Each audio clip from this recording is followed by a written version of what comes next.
गरुड़ पुराण का एक बहुत सुंदर वाक्य है, आपको सुनाने का दिल करा तो मैं आपको बताता हूँ।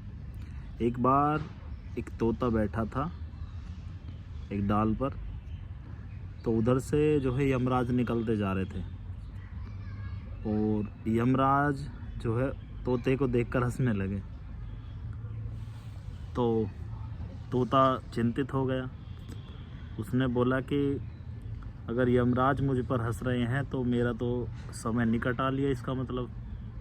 उसको बहुत ज़्यादा चिंता होगी। तो कुछ देर बाद वो गरुड़ जी के पास जाते हैं। गरुड़ जी उनके मित्र थे।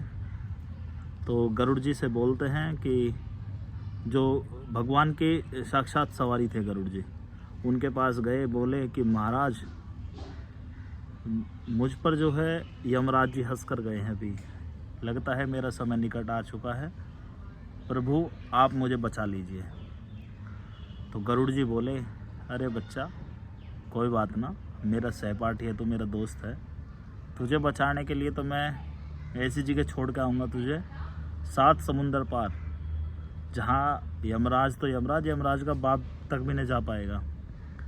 फिर यमराज की ऐसी बात उन्होंने बताई। तो तोते को गरुड़ जी अपनी पीठ पर बिठाकर 7 समुंदर पार एक कुटिया थी, वहाँ उसे छोड़ के आ गए। वहाँ छोड़ के आए और फिर आके यमराज जी से बोले कि महाराज चलो एक बात तो बताओ, आप तोते पर हंस क्यों रहे थे? तो यमराज जी बोले, मैं हंस नहीं रहा था, मैं उसको इंतला कर रहा था और इस बात पर हंस रहा था कि इस बंदे का, इस तोते का अब से 4 घंटे बाद इसका देह त्याग है, तो ये कैसे होगा?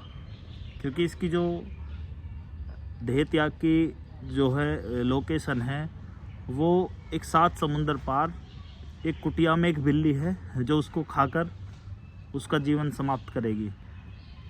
इसलिए मैं हंस रहा था कि ये तोता यहाँ आज बैठा है अभी, और ये 4 घंटे बाद वहाँ कैसे जाएगा। तो इस छोटे से वाक्य से हमें ये सीख मिलती है कि देखो, मृत्यु अटल सत्य है और वो किस रूप में आएगी वो सब चीज़ फिक्स है।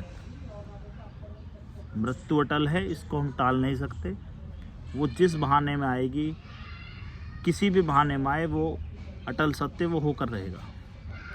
हम मृत्यु को नहीं रोक सकते, यही सत्य है। जय श्री राम।